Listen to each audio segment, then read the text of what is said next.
আসসালামু আলাইকুম প্রিয় নবম দশম শ্রেণীর শিক্ষার্থী, আশা করি তোমরা সবাই অনেক ভালো আছো। আজকে আমরা তোমাদের পর্ব 6 নিয়ে হাজির হলাম। তো আজকের পর্বে আমরা সমাধান করব তোমাদের 48 পেজের উদাহরণ 10 ও 11। আমরা এই উদাহরণ 10 ও 11টা সমাধান করব। আমরা গত পর্বে যে ম্যাথটা সলভ করেছিলাম না, সেম সূত্রে আমরা এই ম্যাথটা সমাধান করব। তো ভাইয়া দেখো, আমরা শুরু করি। তো আমি তোমাদেরকে বলতেছি, একটু ধৈর্য সহকারে 5টা মিনিট তুমি আমাদের ভিডিওর সাথে থাকো, তাহলে এই টাইপের যতগুলো এমসিকিউ বা শর্ট কোশ্চেন বা সৃজনশীল আসতে পারে সবগুলো কিন্তু তুমি সমাধান করতে পারবা। ঠিক আছে? তো আমরা দেখো, আমরা 10 নম্বরটা তুলি আগে। কি কি দেওয়া আছে তাহলে আমরা লিখতে পারি যে দেওয়া আছে কি কি দেওয়া আছে ভাইয়া বলো তো। a plus B plus C সমান সমান দেওয়া আছে 2। আর একটা দেওয়া আছে কি বলো তো ভাইয়া, A B plus BC plus C A সমান সমান কত দেওয়া আছে বলো তো, 1। তার মানে আমাদের এই মানগুলো যে দেওয়া আছে, এই মানগুলো আমরা কি করবো বলো তো, ওখানে আমাদের এই যে রাশি দেওয়া আছে এই রাশিটা আমরা ক্যালকুলেশন করে সেখানে আমরা বসাবো। ঠিক আছে? তো আমরা যার মান বের করতে বলি তাকে আমরা কি বলে থাকি, সাধারণত প্রদত্ত রাশি। তাহলে আমরা লিখতে পারি প্রদত্ত রাশি। তো প্রদত্ত রাশিটা কি দেওয়া আছে ভাইয়া বলো তো, এ plus B whole square plus B plus C whole square plus C plus A whole স্কোয়ারের মান নির্ণয় করতে বলছে। তো ভাইয়া দেখো, এখন আমরা কি করতে পারি। এখন দেখো, এটা একটা সূত্র, এ প্লাস হোল স্কোয়ার সূত্রটা আমরা লিখি কি বলতো, a square plus 2ab plus কি বলতো বি স্কোয়ার। আচ্ছা, এবার গেল এই প্লাসটা এখানে দিলাম আমরা। এরপর আমরা কি করবো, এইটুকু সূত্র, তাহলে হেরোর সূত্র সেম দিয়ে A square plus 2bc plus C square. সেমভাবে এর সূত্র কি বলতে হবে, C square plus 2ca plus A square. তাহলে আমরা সবগুলো এর সূত্র বসাচ্ছি, এর সূত্র আকারে লিখছি, এর সূত্র আকারে লিখছি, এটার সূত্র আকারে লেখা শেষ। এবার আমরা কি করতে পারি ভাইয়া বলতো, এখন আমরা সবগুলো এক জায়গায় করি। দেখো, আমরা একটা লিখতে পারি A square plus B square plus C square plus 2ab plus 2bc plus 2ca। এটা আমরা এক জায়গায় করলাম। কেন করলাম একটু পরে বলতেছি। এরপরে আমাদের দেখো তো, এ স্কোয়ার কয়টা করে আছে, সবগুলো 2টা করে আছে না, তাহলে আমরা 2টা করে যেহেতু আছে একটা করে লিখছি আর একটা করে থাকে, তাই A square plus B square plus কি বলতো সি স্কোয়ার। এখন দেখো ভাইয়া, এইটুকু মিলে আমাদের একটা সূত্র হচ্ছে, এইটুকু মিলে কি সূত্র হচ্ছে বলতো, এইটুকু আমাদের কি যে A plus B plus C whole স্কোয়ারের সূত্র না ভাইয়া বলতো। এ plus B plus C whole square সূত্র কি, A square plus B square plus C square plus 2ab plus 2bc plus 2ca। তাই এইটুকু লিখছি।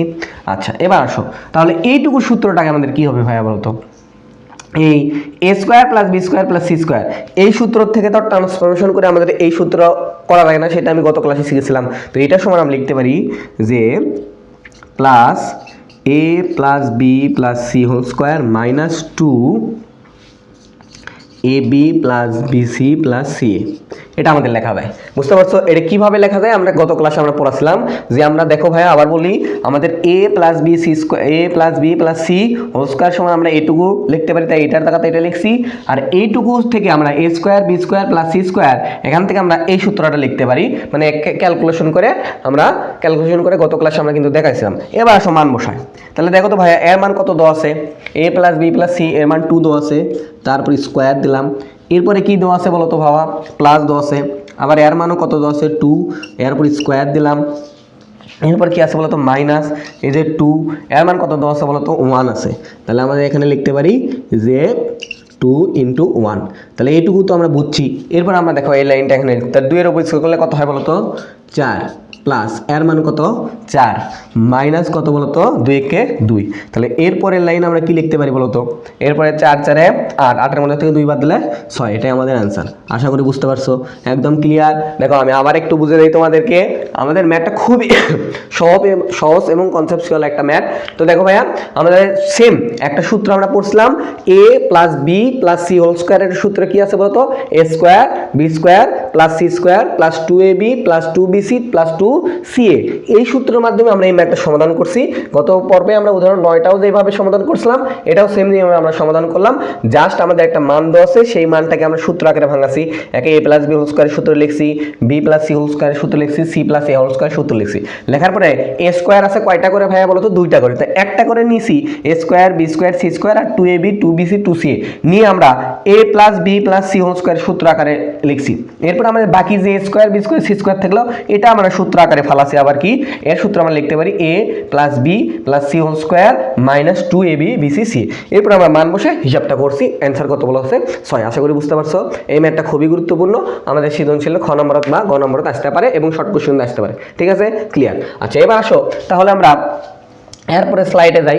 এবার আমরা সমাধান করব তোমাদের 11 নম্বর ম্যাথটা। ভাইয়া দেখো খুবই গুরুত্বপূর্ণ একটা অঙ্ক। তো এই অঙ্কটা আমরা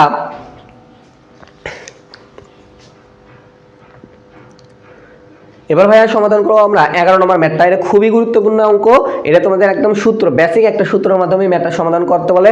যখনই তোমাকে বলবে এত এতকে দুটি বর্গের বিয়োগফল রূপে প্রকাশ করো, তখনই তুমি কি করবা ভাইয়া বলো তো? আমরা একটা সূত্র জানি, সেটা কি ভাইয়া বলো তো? এ বির একটা সূত্র আছে। তো এ বির সূত্রটা কি বলো তো?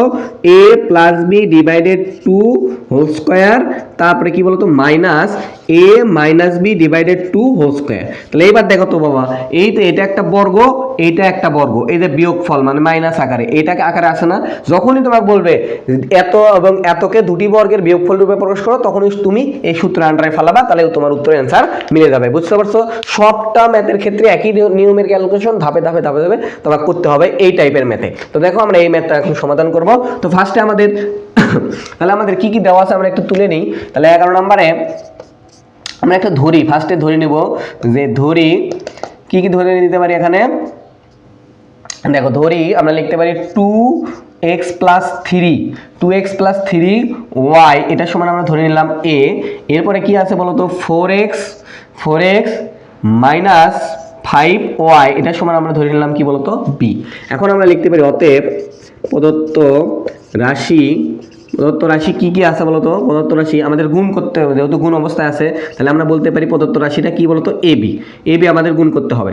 তাহলে আমাদের এবি, এখন এবি সূত্রটা আমরা এখানে লিখবো। তাহলে এবি সূত্রটা কি ভাই বলতো? এ plus b divided 2 whole square minus a minus b divided 2 whole square. এবার আমরা এই মানগুলো বসাবো। এই যে এ সমান আমরা এটা ধরে নিয়েছিলাম, বি সমান এটা, এই মানগুলো আমরা এখন বসাবো। তো দেখো ভাইয়া এখন আমরা মানগুলো বসাই। তাহলে দেখো আমরা মানগুলো বসাই। তাহলে এর মান কত দেওয়া আছে বলতো? 2x প্লাস 3y, এরপর আবার প্লাস বির মান কত দেওয়া আছে ভাইয়া বলতো? 4x মাইনাস 5 কত বলতো? y মাইনাস 5y ডিভাইডেড 2, তারপরে কি বলতো? হোল স্কোয়ার দিলাম। এই যে মাইনাস, এই মাইনাস এখানে দিলাম। এবার আমরা এবার বির মান বসাই। তাহলে এর মান কি দেওয়া আছে ভাইয়া বলতো? 2x প্লাস 3y, এই যে আছে এখানে যে মাইনাস, আমরা জানি কি ব্র্যাকেটের সামনে যখন মাইনাস বসে তাহলে এখানে তো মাইনাস, তাহলে ভিতরে এই রাশির আমাদের মানের পরিবর্তন হবে। তাহলে এখানে মাইনাস কি বলতো? 4x প্লাস 5y হয়ে যাবে। এটা কিভাবে হয় এটা তো তুমি জানো, এটা ক্লাস 8এও করে যাচ্ছ, এই ম্যাথ 7-এ করোনি, কিন্তু 8-এ তুমি তো ম্যাথ করে যাচ্ছ, সেটা আমার ভাঙে ডিটেলস লিখে দিলাম না। তাহলে দেখো আমরা জানি ব্র্যাকেটের সামনে প্লাস চলে আসবে, তাহলে আমি ভিতরে চিহ্ন পরিবর্তন, ব্র্যাকেটটা দিইনি, ডাইরেক্ট একবারে লিখে দিছি। এবার ডিভাইডেড 2 হোল স্কোয়ার। তাহলে এইটুকু তো আমরা বুঝছি। তাহলে আমরা ফার্স্টে কি করছি বলতো? এ সমান ধরে নিয়েছি, বি সমান ধরে নিলে এ বির সূত্র আকারে মানগুলো বসাচ্ছি। এখন আসো মানগুলো আমরা একটু ক্যালকুলেশন করি। তাহলে এখানে দেখো তো আমাদের কয়টা আছে? 2টা x, এখানে 4টা x, তাহলে কয়টা x হলো বলতো? 6টা x। তারপর এখানে প্লাস, এখানে আছে মাইনাস, তাহলে আমাদের 5টার মধ্যে থেকে যদি আমরা 3টা বাদ দিই তাহলে কয়টা থাকে বলতো? 2টা x থাকে ডিভাইডেড 2 হোল স্কোয়ার। তাহলে এইটুকু তো আমরা বুঝছি মাইনাস। এবার আসো এখানে আমাদের কয়টা আছে বলতো? 4টা x, তার মধ্যে থেকে 2টা x বাদ দিলে আমাদের কয়টা থাকবে বলতো? মাইনাস 2x থাকবে। এরপরে আমাদের কি হবে বলতো? এখানে 3y আর হচ্ছে 5y, তাহলে কত হবে বলতো? প্লাস 8y ডিভাইডেড 2, তারপরে স্কোয়ার হবে। এটুকু তো আমরা বুঝতে পারছি, ক্লিয়ার। এবার আসো আমাদের এই টার্গেট হচ্ছে এখন n স্কয়ার 2টা আউট করতে হবে। তাহলে n স্কয়ার 2 যদি আমরা আউট করতে চাই তখন একটা ক্যালকুলেশন করা যায়, সেটা কি? আমরা দেখো তো উপরে এখানে 6 আছে, এখানে 2 আছে, এই দুইটার মধ্যে কিন্তু 2 কমন যায়। তাহলে আমরা যদি এখন যে একটা কমন নেই, যে 2 কমন নিলে আমাদের কি কি থেকে ইচ্ছে বলতো? 2 যদি আমরা কমন নিই তাহলে থেকে ইচ্ছে 3x মাইনাস 3, এখানে তো আমাদের y হবে, সরি এখানে আমাদের কত আছে? y। তাহলে এখানে আমাদের কত হচ্ছে? 3x মাইনাস y ডিভাইডেড 2, তারপর স্কোয়ার মাইনাস, এরপর আমাদের কি কমন যায় বলতো?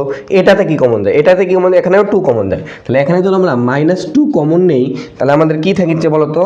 এখানে থাকিচ্ছে হলো x মাইনাস 4y ডিভাইডেড 2, তারপরে কি হোল স্কোয়ার। এবার আসো এখানে কি হলো দেখো, এখানে তো প্লাস ছিল, এখানে মাইনাস হলো কিভাবে বলো তো ভাই? আমাদের দেখো তো এখানে 2 আছে, এখানে 8 আছে, তাহলে আমরা 2 যদি কমন নেই তাহলে মাইনাস 2 যদি কমন নেই, আমাদের ব্র্যাকেটের সামনে কমন নিলে ভিতরে চিহ্ন পরিবর্তন হয়। তাহলে এখানে একটা এক্স থাকে, এখানে আমরা 2 দ্বারা যদি আটক ভাগ করি তাহলে 4 থাকে। এবার দেখো তো এই 2 আর এই 2 আউট হয়ে যায়, এই 2 আর এই 2 আউট হয়ে যায়। তাহলে আউট হয়ে যাওয়ার পরে আমাদের কি থাকিচ্ছে বলো তো? শুধু থাকিচ্ছে 3x মাইনাস ওয়াই তারপরে স্কোয়ার তারপরে মাইনাস। এবার আসো আমরা জানি মাইনাস আলাদা মানের উপরে যদি পাওয়ার হিসেবে জোড় সংখ্যা থাকে তাহলে মাইনাসটা প্লাস হয়ে যায়। কি হয়ে যায় বলো তো? প্লাস। তাহলে এবার দেখো তো আমাদের এখানে মাইনাসের উপরে কিন্তু আমাদের জোড় সংখ্যা পাওয়ার হিসেবে, তাহলে ওই মাইনাসের দাম নেই, মাইনাস লেখার দরকার নেই। তাহলে আমরা লিখতে পারি শুধু x মাইনাস 4y তারপর স্কোয়ার। এটাই আমাদের অ্যান্সার। দেখো আমি আবার বুঝিয়ে দিচ্ছি তোমাদেরকে, একটু কি মনোযোগ দাও। তাহলে আমাদের এখানে কি হলো বলো তো? এখানে আমরা উভয় পক্ষে 2 কমন নিছিলাম, নিয়ে আমাদের এখানে কি আছে 3x মাইনাস ওয়াই হয়, নিচে 2 যা আছে তাই। এটা সেম ভাবে -2 কমন লওয়ার কারণে ভিতরে চিহ্নটা পরিবর্তন হচ্ছে। এই 2 কাটা, এই 2 কাটা, কাটা গেলে কি থাকে 3x মাইনাস ওয়াই, এই যে এই মাইনাস এখানে, আর এখানকার মাইনাস কি হলো বলো তো বাবা? আমরা জানি মাইনাস আলা মানের উপর যদি পাওয়ার হিসেবে জোড় সংখ্যা থাকে তাহলে প্লাস হয়ে যায়। তাহলে এখানে মাইনাসে আমাদের পাওয়ার থাকার কারণে এখানে আমাদের মাইনাস আউট হয়ে গেছে, তাহলে যা আছে আমাদের তাই। এবার দেখো ভাই এটাই আমাদের অ্যান্সার। দেখো এটা একটা বর্গ, আমাদের কি বলছো? দুটি বর্গের বিয়োগফল রূপে, এটা একটা বর্গ, এইটা একটা বিয়োগ, এই যে একটা বর্গ, তাহলে দুটি বর্গের বিয়োগফল রূপে কি প্রকাশ হয়েছে? তাহলে কি বুঝতে পারছো? এই ম্যাথটা আমাদের খুবই গুরুত্বপূর্ণ এসকিউ এর জন্য। আমাদের পরীক্ষা কিন্তু এখন নতুন সিলেবাস যোগ হয়েছে যে এসকিউ থাকবে, তোমাদের বুঝতে পারছো? 15টা থাকবে, 10টা লেখা লাগবে, 20 মার্ক। খুবই গুরুত্বপূর্ণ এসকিউ এর জন্য এই ম্যাথটা। তো যখনই তোমাকে বলবে যে দুটি বর্গের বিয়োগফল রূপে প্রকাশ করো, তখনই তুমি এই বি সূত্রের মাধ্যমে যে কোনো সংখ্যাকে করতে পারবে, একই ধাঁচের ক্যালকুলেশন, সবটা টাইপের ক্যালকুলেশন এইভাবে এখানে চলে আসবে। আমি আবার একবার বুঝিয়ে দিচ্ছি তোমাদেরকে। দেখো আমাদের বলছে যে এটা আর এটা দিছে, এই দুটো আমাদের কি দিছে বলতো? দিয়ে বলছে এই গুণ অবস্থায় দিয়ে বলছে দুটি বর্গের বিয়োগফল রূপে প্রকাশ করো। তাহলে ফার্স্টে আমরা যেটা দিছে সেটা সমান a ধরে নিছি, এরপর এটা সমান b ধরে নিছি। তাহলে a b মানেই তো গুণ। তাহলে a b আমরা a b সূত্রটা লিখছি, a b সূত্র লিখে মানগুলো বসানোর পরে হিসাব করছি। দেখো এখানে 2টা x আসলো, এখানে 4টা x, 6টা x, এখানে 5টা y, এখানে 3টা y, 5টার মধ্যে থেকে 3টা বাদ দিলে 2y থাকে, যে এই মাইনাস এখানে। এবার দেখো আমরা 4টা x এর মধ্যে থেকে যদি 2টা x বাদ দিই তাহলে -2x, বড় সংখ্যা থেকে মাইনাসের কারণে মাইনাস, 3টা আর 5টা মিলে 8টা y হয়। এবার আসো 2 কমন নিছি আমরা ওই পক্ষে, মানে আমাদের নিষ্কার 2 আউট করার জন্য। তাহলে 2 কমন নিয়ে এটা হয়, 2 কমন নিও, উপরে 2 নিষ্কার 2 কাটা, উপরে 2 নিষ্কার 2 কাটা, এই যে যা আছে তাই। এবার এখানকার মাইনাসটা এখানে পাওয়ার জোর সংখ্যা থাকার কারণে আমাদের আউট হয়ে গেছে, এটা আমাদের অ্যান্সার। আশা করি বুঝতে পারছো, ক্লিয়ার? তো আমরা এই পর্বে খুবই গুরুত্বপূর্ণ দুইটা আমরা উদাহরণ শিখলাম। এই দুইটা উদাহরণের নেমে তুমি দেখবে অনুশীলনের মধ্যে ম্যাথ পাবা, সেগুলো কিন্তু তুমি নিজে নিজে করতে পারবা। বুঝতে পারছো, ক্লিয়ার? আমরা এই পর্বে আমরা দুইটা ম্যাথই শিখলাম, এরপরে পর্বে আমরা নেক্সট ম্যাথগুলোর সমাধান করবো ইনশাআল্লাহ। আসসালামু আলাইকুম।